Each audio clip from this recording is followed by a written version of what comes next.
Appareil photo en main, œil dans le viseur, nos touristes ne veulent pas rater un seul instant. Et c'est en pose avec la nature et on s'assure de prendre le maximum de photos.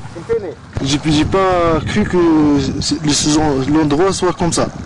J'ai vu des photos aussi, peut-être des cartes postales. Mais quand tu viens ici, tu vas découvrir d'autres choses. Selon l'adage, une photo vaut mieux que 1000 mots. Pour d'autres, elle peut aussi évoquer des émotions. C'est le cas pour Hamden, la soixantaine. Ses pieds n'avaient jamais foulé auparavant le sud algérien. Une photo pour lui, c'est un plus pour ma vie. Peut-être que je vais vivre beaucoup plus avec ça. C'est extraordinaire. J'ai les larmes aux yeux. C'est bon. Mon corps. C'est extraordinaire.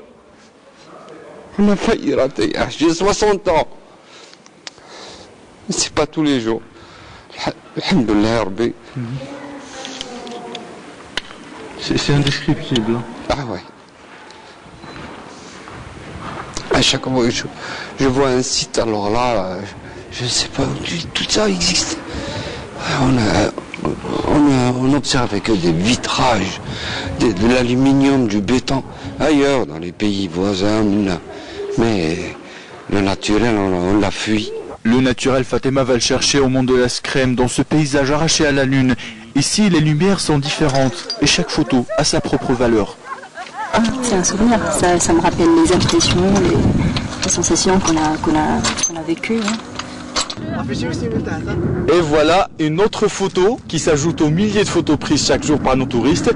Mais à l'ère du numérique, on se demande où finissent toutes ces photos.